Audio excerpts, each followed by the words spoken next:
अमरनाथ यात्रा के fitness certificate के लिए आज से सिविल में रोजाना 500 टोकन दिए जाएंगे। 13 साल से कम, 75 साल से अधिक, गर्भवती और हृदय रोगियों को मेडिकल सर्टिफिकेट नहीं दिया जाएगा।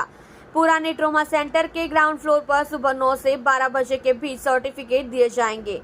बर्फीले बाबा अमरनाथ की यात्रा 29 जून से शुरू हो रही है और 19 अगस्त तक चलेगी।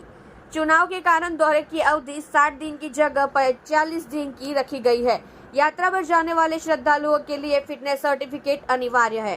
फिटनेस प्रमाण पत्र के लिए ट्रोमा सेंटर में तीर्थयात्रियों की लाइन लगी रहती है। મારું નામ મયુર મોદી છે। આજે હું સિવિલ હોસ્પિટલની અંદર ફિઝિકલી ફિટનેસ માટે આવ્યો છું અને અમરનાથ યાત્રા માટેની છે। અહીંયા ભારે ઉત્સાહ અને ઉલ્લાસ દેખાઈ રહ્યો છે અમને। અને જે મેક્સિમમ 500 થી 600 માણસની 500 થી 600 માણસ અહીંયા દેખાઈ રહ્યા છે અમને, કે જે પોતે અહીંયા આપણે ફિઝિકલી સર્ટિફિકેટ લેવા આવ્યા છે। અને સિવિલ હોસ્પિટલની અંદર આજે આ ફર્સ્ટ ટાઈમ જોયું છે કે આટલું સારું એરેન્જમેન્ટ અને સારી સુવિધા અમને આજે પ્રોવાઈડ થઈ રહી છે। કોઈ પણ તકલીફ પડી નથી રહી।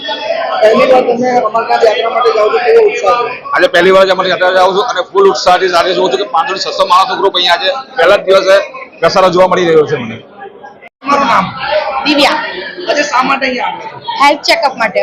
કઈ રીતનો કાર્યક્રમ છે? ક્યાં જવાનું છે? અમરનાથ જવાનું છે અમારે। તો કઈ રીતનો હર્ષો ઉલ્લાસ છે આજે તમને અમરનાથ જવાનું? કેવું એક્સાઇટમેન્ટ રહ્યું છે? એક્સાઇટમેન્ટ તો સારું જ હોય ને, એટલે ફર્સ્ટ ટાઈમ છે એટલે એક્સપિરિયન્સ અમે પણ કરીએ છીએ કેવો છે, શું છે। આજે અહીંયા પરિસ્થિતિ કેવી છે? કાર્યક્રમ સારો છે, કહો પરિવાર સાથે જવાનું? ના સિંગલ છે।